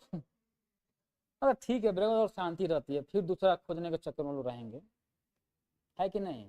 तो सारा चीज देखना है। परिवार से आपका ऐसे नहीं कि बैठने पड़े घर से फोन आके देखो ना जमीन बगल में हड़प लिया चाचा तुम्हारा, अब यहीं से माँ बहन किए पड़े हैं चाचा का, है कि नहीं? तो मैं बोल रहा हूँ कि जितने बच्चों का रिजल्ट हो रहा है ना, ये पेपर मत पढ़िए कि रिक्शा वाला का बेटा आइस बन गया, तो सब्जी विक्रेता का बेटा आइस बन गया, साले सब वहीं बने तो और लोग कहाँ जा रहे हैं फिर तो। ये सब कहानी में अच्छा लगता है। जो एक बोला कि पटना में एक लड़का एसडीएम बन गया था अच्छा रैंक से बीपीएससी में, उसका करोड़ रुपए का दुकान था किराना, वो दुकान वाला बोला कि किराना दुकान का बेटा बना। अरे भाई ठीक है बना, मान लेता हूँ कि बना, अच्छी बात है, लेकिन जब मीडिया पहुंची तो जो बेऊर जेल है, बेऊर जेल पटने में है ना, तो बेऊर जेल के पास उसका करोड़ों की मतलब होलसेल दुकान था। अब उसके लिए दुकानदार बोलेगा, बिजनेसमैन है भाई वो, रिक्शा चालक का बेटा बना। एक आध लोग होते होंगे, कोई डाउट नहीं है, लेकिन इसका मतलब नहीं कि एक आध लोगों के चलते अब हम लोग पूरा फालतू का ड्रामा शुरू करेंगे, नहीं तुम भी बाप से तो तुम भी जाकर चलाओ रिक्शा, उसके बाद ही मैं बन पाऊंगा आईएएस। ऐसा नहीं हो सकता है ना। अब मान लो कि मुझे रियलिटी भी है कि मुझे अपने लाइफ में आज तक, मतलब तारीफ नहीं कर रहा हूँ, आज तक मुझे किसी भी चीज की दुख नहीं हुई है, किसी भी चीज की। मुझे पता नहीं कि दुख होता क्या है। मेरे घर वाले सही होंगे दुख, मैं नहीं बोलता हूँ नहीं, मेरे पापा भी बहुत मेहनत करते हैं, सुबह सुबह जाते हैं रात में आता है 8 9 बजे तक, लेकिन मैंने कभी दुख नहीं देखा है, तो मैं कैसे मान लूं कि मुझे दुख का होता क्या है, क्या है दुख, मुझे पता ही नहीं है। अब लेकिन जब मानो कि कुछ होगा तो मैं तो माहौल बनाऊंगा दुख का, कुछ तो बोलूंगा मैं ऐसा ताकि माहौल लोगों का मतलब जो क्या बोलते हैं उसका, मेरे तरफ आकर्षित हो पाए, सहानुभूति गेन कर पाऊं मैं लोगों का। झूठ बोलूंगा कि मैं रात रात भर पढ़ता था, पढ़ता तो कुछ नहीं था। कुछ तो बनाऊंगा कहानी, कैसे मजा आएगा कहानी बिना कहानी का। लेकिन सच में एक काम मैंने अपने घर के ऊपर नहीं किया, एक काम मैंने नहीं किया आज तक। मुझे पता है कि मैं छोटा था ना, तो गेहूं पिसाने के लिए, गेहूं जो आटा है ना, वो मेरी बहन ले जाती थी, मैं उसके साथ साथ जाता था कि तुम ले चलो। मेरी दादी थी, मेरे बोले कि नहीं बाबू ने ले, तुम ला दो अपने, तुम खाली खाओगी। समझ रहे हैं मतलब घरों का लोगों का क्या मतलब, ये है होता है हर घर में। और नहीं, मैं बचपन से नहीं, घर वाले मुझे बनाए हैं, मतलब अपना इसमें मेरा कोई योगदान नहीं है। मैं जहाँ भी जब चाहे जो चाहा हूँ जब चाहा हूँ वही किया हूँ मैं। बीच उम्र में नहीं पढ़ूंगा, मुझे क्रिकेट खेलना था, जाओ क्रिकेट खेलो, मैं क्रिकेट खेला 2 साल पढ़ाई लिखाई छोड़कर, बहुत दूर तक मैंने गया। लेकिन उस टाइम बिहार में स्थिति खराब थी, बिहार का वहाँ पे मान्यता नहीं था। तो अभी अभी तो बहुत सारे लोग निकल रहे हैं, मैं अभी उस टाइम दिमाग में नहीं था ना, मैं झारखंड चल सकता था, दिल्ली जा सकता था, उतना मतलब मुझे थमता था कि मैं जा सकता था दिल्ली खेलने के लिए। दूसरा बात दिल्ली, एक बार प्लान बना, मेरे मामा का लड़का रहता था दिल्ली, हमसे बड़े हैं वो, अभी ऑस्ट्रेलिया में है वो, सब कुछ प्लान में, मेरी दादी लगी रोने कि अकेले हो जाओगा, मेरे माँ पापा को गलिया रही है बैठकर सुबह शाम कि सबको माया नहीं है, ये सब है, ऐसे है, दिस है, डैट है, कुछ होगा तो इसी सबको मैं बताऊंगी, भगाऊंगी। पापा बोले बाबू तुम छोड़ दो, अपने दादी के पास रहो, तुम रहो दादी के पास ही, वहीं दादी तुम्हारा जो करना होगा करेंगी, मैं नहीं जानता हूँ, मैं नहीं भेज रहा हूँ, तुमको जाना तो अपने रिस्क पर जाना, मैं नहीं जानता हूँ। तो प्लान कैंसिल हो गया। अब सोचता हूँ कि दादी खराब, उस समय लगा कि दादी सही कर रही है मेरे लिए, अब लगता है खराब होगा, लेकिन फिर भी जो होने वाला था वही होता है। लेकिन सारे चीज है, मैं ये नहीं बोलूँगा कि मेरे जैसा लोग और नहीं, मेरे से बहुत सारे लोग हैं जो हमसे भी सुख सुविधा में रहे होंगे, लेकिन मैं इतना मानता हूँ कि मैं भी, मुझे किसी चीज की आज तक कमी नहीं हुई, ना पैसा से लेकर ना किसी भी चीज का। दुख क्या होता है इसी एज में, चाहे हम लोग पैसे की तो दुख है ना, लेकिन पैसा भी जितना मुझे मिला है, जितना चाहिए उतना मिला है, मुझे कोई दिक्कत नहीं। लेकिन फिर भी देखना है कि भाई जब कुछ होगा तो माहौल तो बनाना होगा ना, कुछ ना झूठ सच बोलकर। कि भाई मैंने बहुत दुख काटा है, मैंने ये किया है, मुझे खाना नहीं मिलता था, मेरे पापा 18-18 घंटा जॉब करते थे। करते क्या थे? कुछ नहीं, लेकिन करते तो थे। तो इससे मोटिवेट नहीं होना है कि रिक्शा वाला का बेटा बन गया। एक आध क्षण के लिए अच्छा लगता है सुनकर, लेकिन जब उसके बैकग्राउंड में आप जाएंगे ना, बहुत आगे हम लोग सोचो। वो लड़का आईआईटी से पढ़ा है, मान लीजिए एनआईटी से पढ़ा, एक लड़का मुस्लिम लड़का था, कौन शेख करके, वो आईपीएस बन गया, आईएएस बन गया। बोला कि मैं, मेरे घर में मेरे पापा बहुत मेरी मम्मी को मारते थे, बहुत दुख था। तो फिर तुम पुणे यूनिवर्सिटी में पढ़ कैसे लिए? फिर तुम पढ़े कैसे? तो मुझे सब्सिडी मिली, पैसा मिला, मिला ना भाई। तुम कहाँ से, तुम बैकफुट पे थे? तुम्हारे पापा मारे, मम्मी मारे, उससे वो तो होता है, हर घर में ड्रामा होता ही है। किसी में कम होता है, किसी में हाथ नहीं उठाया जाता, किसी में बात नहीं है, ऐसा चीज है कि मार से ज्यादा लगता है कहीं कहीं। लेकिन तुम पढ़े ना, लोग तुमको फाइनेंस किया ना, तो दुख क्यों रोना आकर मार्केट में? सहानुभूति गेन करने में लगे हो तुम। लेकिन कहानी हम लोग वहीं सुनकर पढ़कर मजा आएगा। अब एक लड़का बोल दे कि मैं आईएएस बना हूं, तो मेरे इसमें गर्लफ्रेंड का बहुत बड़ा हाथ है, कनिष्क कटारिया, लोग उसको गलिया रहे हैं। वही बोलता है कि नहीं मेरी बहन, मेरी गर्लफ्रेंड छोड़कर भाग गई, उसमें लोग मजा आता है लोगों को। लोगों का दिक्कत है कि लोग अपने हिसाब से बनाए कि हम लोग सुनना क्या है। लोग क्या चाहते हैं कि कहानी ऐसा बने जो मेरे अनुसार हो, मुझे सुनकर मजा आए। वो लड़का ईमानदारी से बोल दिया तो लोग उसको गलिया रहे हैं बैठकर। ए, बाप का पैसा तुम सारे जानो आईएएस बन गया, तुम बाप का पैसा डुबा कर नहीं, तुम अच्छा करोगे, तुम क्या कर रहे हो यहाँ पे, है ना? तो अब गर्लफ्रेंड का बात ले लिया कि बाप का नाम नहीं लिया, माता का नाम नहीं लिया, गर्लफ्रेंड का नाम लिया। अरे भाई एक समय ऐसा भी होता है कि माँ बाप से ज्यादा रिक्वायरमेंट है अपने दोस्त का, बहुत सपोर्टिव चाहिए लोग जिंदगी में, एक ऐसा चीज होता है। मानी मैं बाहर रहता हूँ, दिल्ली रहता हूँ, तो मेरे बाप पूछोगे तो मेरे बाप थोड़े ना जाएंगे वहाँ पे देखने। उस टाइम जो मेरा दोस्त है वहीं आएगा ना। उसके बाद फोन जाएगा कि भाई तुम्हारा बेटा मर गया जिंदा, उसके बाद लोग उठेंगे वहां से चलेंगे। एक दिन बाद पहुंचेंगे तो मैं कहानी खत्म हो गया रहता हूँ, दफना अपना निश्चिन कर देगा सब। एक बार मैं अकेले रह रहा, मेरी तबीयत एक सीरियस तबीयत खराब, पेट दर्द शुरू हो गया, इतना दर्द करने लगा पेट मेरा, इतना दर्द करने लगा कि मैं बेड के नीचे घुस गया था दर्द के चलते। मतलब समझ रहे हैं ना, बाप बाप चिल्ला रहा था। उस समय मेरे सबसे क्लोज फ्रेंड थे, अमृत नाम था उनका, उनसे मेरी बातचीत बंद हो गई थी। अब ईगो में फोन नहीं कर रहा था कि मैं कैसे झुक जाऊं उनके सामने, तुम झुको साले। वो क्यों झुकेगा भाई, हमसे सीनियर है। आंटी थी जो एक लड़का था शशि नाम को, उसके फोन के, वो मेरा फोन रिसीव नहीं किया, सो गया होगा, 2:30 बजे आके कौन जगता है अच्छा जल्दी से। वो 4 बजे फोन रिसीव किया, देखा कि उठा होगा, देखा कि फोन आया हुआ 10-12 कॉल। फोन किया भाई, क्या मतलब कि अब दर्द हो रहा है।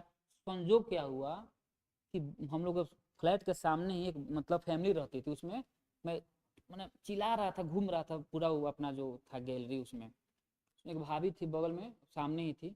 बोले क्या हुआ भैया, कुछ हुआ? हमने हाँ बहुत पेट दर्द, बेचारी ला कर बेचारी दवा दी मुझे। मैं डर से दवा खा नहीं रहा था, भाई कैसा दवा है। फिर बोला खा लेते हैं साले, मरने से बढ़िया खा लो। देखते हैं क्या होता है। मुझे ट्रस्ट होता नहीं है किसी पे, कोई भी देता मैं खाता नहीं जल्दी से कोई चीज़, जिस पे एकदम मैं, जिसको मैं वो अच्छे से नहीं जानता हूँ। दी बेचारी, इतना दर्द कर, क्या पता क्या हो गया, तुम दर्द खत्म ही नहीं हुआ, दवा तो खा लिया। लेकिन मुझे लगा कि लग रहा कम हो रहा है कि, लेकिन फिर हुआ नहीं कम। हमसे पूछी वो फिर आधे घंटे बाद उठ के बेचारी की, तो हम बोले हाँ ठीक है ठीक है। हुआ नहीं था ठीक, मैं क्या बोल लूँ। वो भी बेचारी बोली देने के बाद ड्रामा कर रहा है साला कि नहीं हुआ ठीक, मैं बोले कि हाँ ठीक है। वही बंदा अमृत भैया, जब पता चला उनको, शशि फोन किया उनके पास, फोन रिसीव किया, आए वो क्या पता कहाँ से गए थे, गए दवा खोज गए, सुबह में 5:30-6 बजे पहुंचे मेरे पास। पहले दवा दिए, उसके बाद गलियाए बैठ के 200-400, मैं भी सुन के मजा लिया अपना। फिर अगले दिन हम लोग गए हॉस्पिटल, चेक हो किया, पेट में कुछ नहीं निकला, बोला कि क्या पता कैसे, कुछ नहीं है कुछ। मुझे लगा वो, और जो भी हो, मतलब बहुत, मतलब उतना दर्द मैंने अपने लाइफ में कभी नहीं देखा था। समझ रहे, बेड के नीचे घुस जाना दर्द के चलते, बाथरूम में कोमर पर बैठ गया था मैं चढ़ के, इतना दर्द। कभी सोचता हूँ तो मुझे हंसी आती है, लेकिन उस टाइम जो दर्द था ना, भाई, दर्द सहना भाई, बाप रे बाप, हम लोग के बस का नहीं है भाई। अब देखिए यहाँ पे चीजों को समझ, यही है राजकोषीय नीति जो मैंने बताया था सिंपल, कि विस्तारवादी राजकोषीय नीति क्या है, मंदी के समय आएगा, सारा चीज होगा, यही सारा चीज मैंने लिखा है जो मैंने बताया था। अब हम लोग बात करेंगे सरकार के बजट के बारे में। तो सरकार की जो बजट आती है उसमें सरकार प्राप्ति दिखाती है और सरकार उसमें व्यय दिखाने एक्सपेंडिचर का बताती है। अब हम लोग पढ़ेंगे प्राप्ति के बारे में। तो सरकार की जो प्राप्ति है दो है, एक को बोलते हैं रिवेन्यू रिसिप्ट जिसको बोलते हैं राजस्व प्राप्ति, और दूसरा है कैपिटल रिसिप्ट जिसको बोलते हैं पूंजीगत प्राप्ति। कि जो राजस्व प्राप्ति है इसको दो भागों में डिवाइड किया गया है, टैक्स रिवेन्यू रिसिप्ट और नॉन टैक्स रिवेन्यू रिसिप्ट। समझ लीजिए, अगर आपको टैक्स रिवेन्यू रिसिप्ट याद नहीं आ रहा है या नॉन टैक्स रिवेन्यू रिसिप्ट याद नहीं आ रहा है, कोई दिक्कत नहीं, आपको साथ में पूरा चीज याद रखना होगा। यानी सरकार के जो रिसिप्ट हैं, कैसा रिसिप्ट, रिवेन्यू रिसिप्ट, ये कहता क्या है, बोल रहा है कि जो पैसा सरकार को रिवेन्यू रिसिप्ट के अंतर्गत प्राप्त होगा वह सरकार के ऊपर लायबिलिटीज क्रिएट नहीं करेगा। लायबिलिटीज क्रिएट होने का सिंपल मतलब ये हुआ कि यह सरकार के ऊपर एक देनदारी उत्पन्न नहीं करेगा कि आज या अगले कभी भी सरकार को पैसा लौटाना नहीं है, उसी को बोलते हैं रिवेन्यू रिसिप्ट। फिर समझिएगा, रिवेन्यू रिसिप्ट का सिंपल मतलब होता है कि जो भी पैसा इसके अंतर्गत सरकार को प्राप्त होगा ये सरकार के ऊपर लायबिलिटीज क्रिएट नहीं करेगी। लायबिलिटीज क्रिएट होने का सिंपल मतलब है कि यह सरकार पर देनदारी नहीं है कि उसको कभी ना कभी उसको वापस देना होगा लोगों को। जैसे जो पैसा सरकार को प्रत्यक्ष कर से प्राप्त होगा डायरेक्ट टैक्स से, जो पैसा इनडायरेक्ट टैक्स, लेकिन इनडायरेक्ट टैक्स अब जीएसटी लिखेंगे, इसी को डाल दिया गया पूरा जीएसटी में। जो पैसा सरकार को टैक्स से प्राप्त होगा उसको बोलते हैं टैक्स रेवेन्यू रिसीव। और जो पैसा सरकार को नॉन टैक्स यानी टैक्स के अलावा, जैसे कोई पेनाल्टी लग गई, हम लोग ट्रेन में जा रहे हैं और हम लोग टिकट नहीं कर रहे, टीटी पकड़ लिया, 200 रुपया ले लिया, काट कर दे दिया रिसिप्ट, वो एक प्रकार से हम लोग पेनाल्टी है। हम लोग बाइक से जा रहे हैं, कार से जा रहे हैं, रेड लाइट क्रॉस कर गए, उस पर जो पेनाल्टी लगेगा, हेलमेट नहीं लगाया वो पेनाल्टी लगेगा, फाइन लगेगा। फिर हम लोग कोई फॉर्म वॉर्म डाल रहे हैं सरकार की तरफ से, जो हम लोग सरकार के लिए हम लोग कोई लेट फी कोई भर रहे हैं, कोई मन फॉर्म डालते हैं ना, और जिसमें 5 दिन डेट एक्सटेंड कर देता है, बोला कि भाई तो लेट फी मतलब फी के साथ आप फॉर्म डाल सकते हैं। सरकार को कहीं से लाभ प्राप्त हो रहा है, मान लीजिए सरकार किसी कंपनी में पैसे को लगाई, वहां से लाभ प्राप्त हो रहा है, सरकार को लाभांश प्राप्त हो रहा है। अच्छा ब्याज, अब समझिए, मान लीजिए जैसे ब्याज का मतलब कि सरकार पाकिस्तान को 1 लाख रुपया इंटरेस्ट दे दी लोन, और जो पैसा सरकार को इसके बदले में ब्याज पाकिस्तान देगी ना ब्याज, तो वो जो पैसे हैं ब्याज के, ये सारे के सारे सरकार के नॉन टैक्स रिवेन्यू रिसिप्ट के अंतर्गत आते हैं। तो ये वैसे पैसे हैं, ये सरकार के ऊपर एक प्रकार से लायबिलिटीज क्रिएट नहीं कर रहे हैं। ये जो पैसे सरकार के अपने पैसे हैं उसका सरकार उपयोग करेगी। तो क्या जो सरकार को लाभ मिले उसको किसी को देना है, नहीं देना है, लाभांश देना है, नहीं देना है, ब्याज का पैसा देना है, नहीं देना है। अब है पूंजीगत प्राप्ति। ये सरकार के वैसे प्राप्ति हैं जो सरकार के ऊपर एक प्रकार से लायबिलिटीज क्रिएट करेगी। देखिए पूंजीगत का मतलब समझना है कि हेवी अमाउंट के बारे में बात कर रहा है। इसमें पहला आएगा, सरकार अगर कहीं से उधार ले रही है, बोरो कर रही है पैसा, सरकार या कहीं से सरकार लोन ले रही है, सरकार के पास कोई ऐसा संपत्ति है और सरकार उस संपत्ति को बेच रही है, और बेचने से सरकार को जो पैसे प्राप्त हो रहे हैं वो भी सरकार के कैपिटल रिसिप्ट में जाएंगे।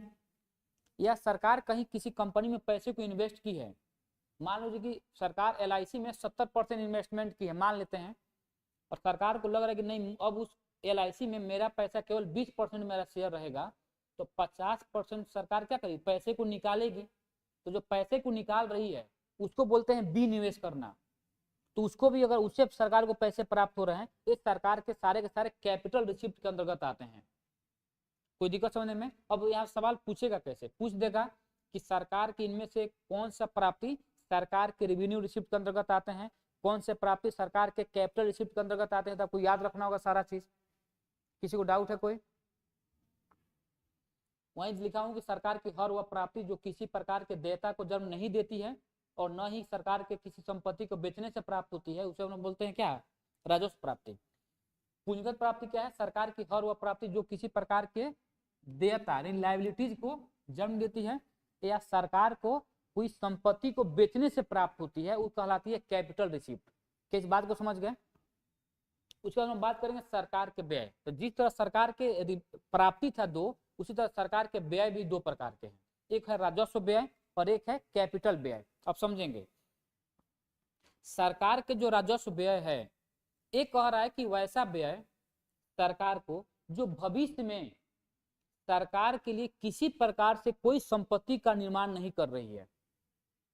फिर समझेंगे, राजस्व व्यय में सिंपल ये कह रही है कि सरकार की हर वह व्यय जो भविष्य में जाकर सरकार के लिए कोई एसेट का क्रिएशन नहीं कर रही है। जैसे यानी अगर एक लाइन में मैं बोलूं कि सरकार के जो राजस्व व्यय है वह सरकार के वेस्ट ऑफ मनी है, यानी इससे सरकार को कुछ फायदा नहीं है, लेकिन इससे बहुत सारा चीज फायदा है। वोट बैंक भी तो देखना है सरकार को।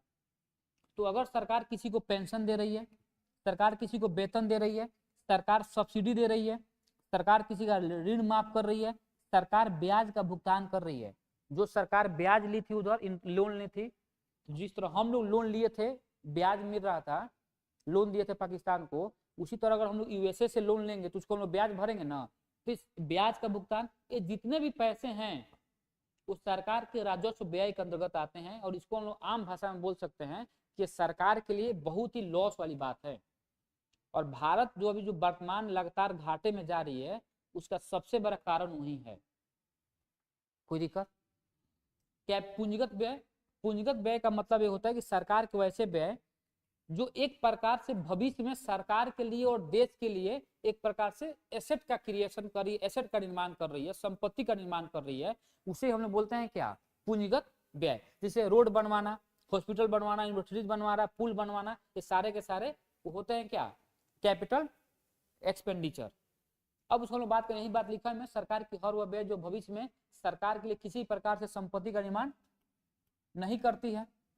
यहाँ पे होगा कि सरकार की हर वह व्यय जो भविष्य में सरकार के लिए किसी न किसी प्रकार से संपत्ति का निर्माण करती है, उसे हम लोग पूंजीगत व्यय कहते हैं। हम लोग बात करेंगे सरकार के कुछ प्रमुख घाटे हैं। एक पहला है रेवेन्यू डेफिसिट।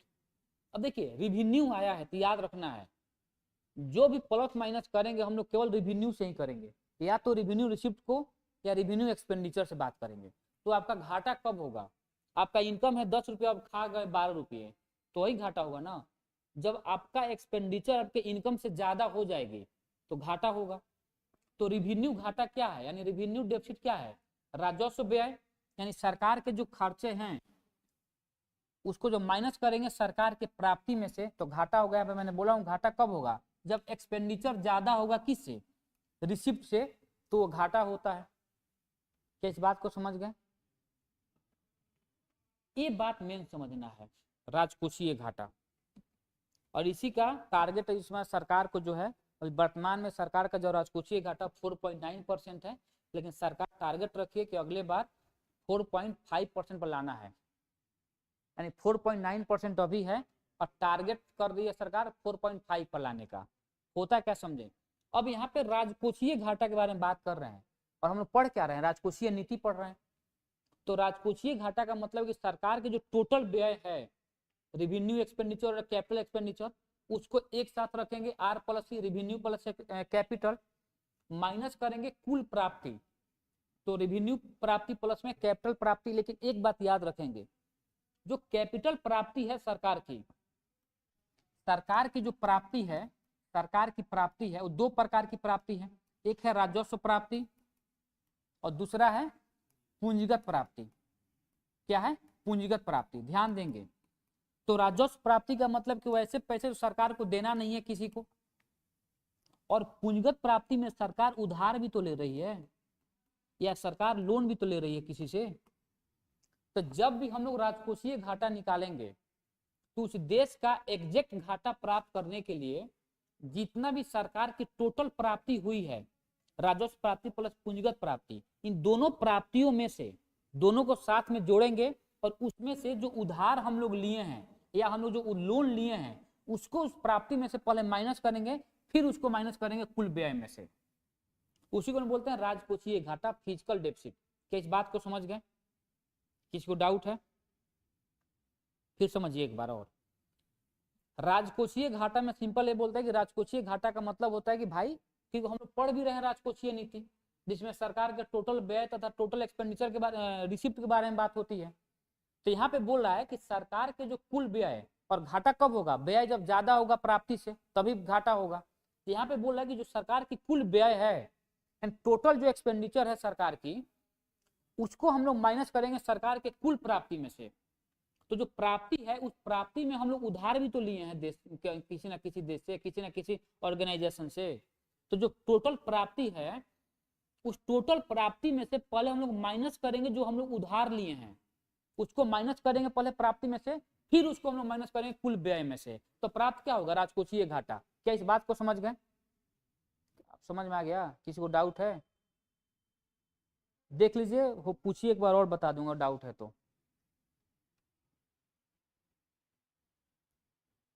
ठीक है ना? चलें कहाँ? इधर आइए।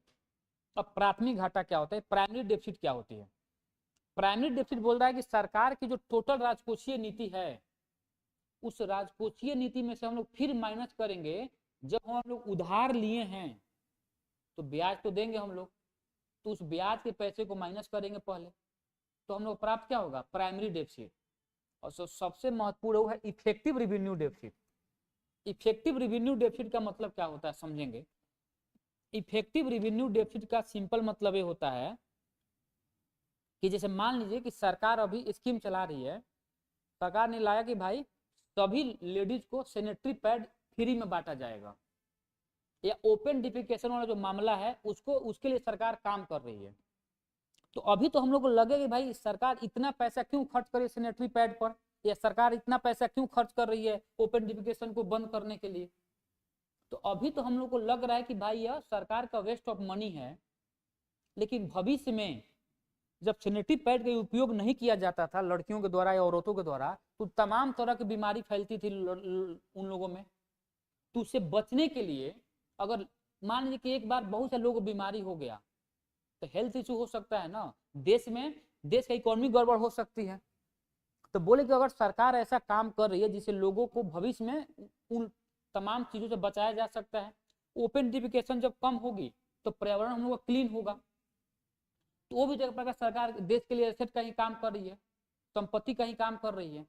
तो जो इफेक्टिव है, इफेक्टिव रेवेन्यू डेफिसिट, तो इफेक्टिव में बोलता है कि अभी लग रहा है किसी भी काम को सरकार जो कर रही है वो अभी लॉस है, लेकिन भविष्य में एक प्रकार से उस देश के लिए संपत्ति का निर्माण कर रही है, एसेट का निर्माण कर, उसी को बोलते हैं इफेक्टिव रेवेन्यू डेफिसिट। क्या इस बात को समझ गए? वही बात यहाँ मैं लिखा हूँ सिंपल, प्रभावी राजस्व घाटा। कोई दिक्कत? ये रहा हम लोग का टोटल फिजिकल पॉलिसी। अगर किसी को इसके बाद, हाँ, राजकोषीय घाटा जो निकल रहा है हम लोग का, उसमें हम लोग इंटरेस्ट भी तो दिए हैं, तो उसके इंटरेस्ट को पैसे को माइनस करेंगे। और एक कॉन्सेप्ट यहाँ पर एक और आता है, उसको भी यहाँ पर देखेंगे हम लोग। एक होता है फिजिकल कंसोलिडेशन, फिजिकल कंसोलिडेशन, और दूसरा होता है फिजिकल स्टिमुलस। होता क्या समझेंगे, तो एक दो बार सवाल पूछ दिया है। फिजिकल स्टिमुलस का मतलब होता है, देखिए, कंसोलिडेशन का मतलब होता है कि उसको कंसोलिडेट करना, एकत्रित करना। एकत्रित करने का मतलब ये हुआ कि इसमें सरकार क्या करेगी, सरकार अपने पब्लिक एक्सपेंडिचर को कम करेगी, ठीक है ना, और टैक्स के रेट को क्या करेगी, बढ़ाएगी, या कुछ नए प्रकार के टैक्स को, न्यू टैक्स रेट को क्या करेगी, इंपोज करेगी, न्यू टैक्स को इंपोज करेगी। फिर समझेंगे, फिजिकल कंसोलिडेशन का मतलब होता है कि सरकार जो पब्लिक एक्सपेंडिचर को ज्यादा बढ़ा दी है, जिससे फ्लो ऑफ मनी मार्केट में ज्यादा हो रहा है, इन्फ्लेशन ज्यादा आ गई है, तो उसको फिर से वापस एकत्रित करना है, उसी को बोलते हैं फिजिकल कंसोलिडेशन। और फिजिकल स्टिमुलस का मतलब क्या होता है, इसमें चाह रही है सरकार कि भाई अपने को थोड़ा, अपने आप को विस्तार करना है, तो इसमें सरकार क्या करेगी, सरकार अपने पब्लिक एक्सपेंडिचर को क्या करेगी, बढ़ाएगी, ठीक है। उसके बाद टैक्स के रेट को यहाँ पे कम करेगी, टैक्स रेट है, रेट नहीं टैक्स रेट है, टैक्स रेट को क्या करेगी, कम करेगी, ठीक है ना, ताकि लोगों को ज्यादा लोगों के पास पैसे बचे, ताकि जैसे लोगों के पास पैसे बचेंगे तो लोग क्या करेंगे, डिमांड को बढ़ाएंगे, और जो लोग डिमांड को बढ़ाएंगे तो उत्पादन बढ़ेगा, और जब उत्पादन बढ़ेगा तो जीडीपी का ग्रोथ होगा।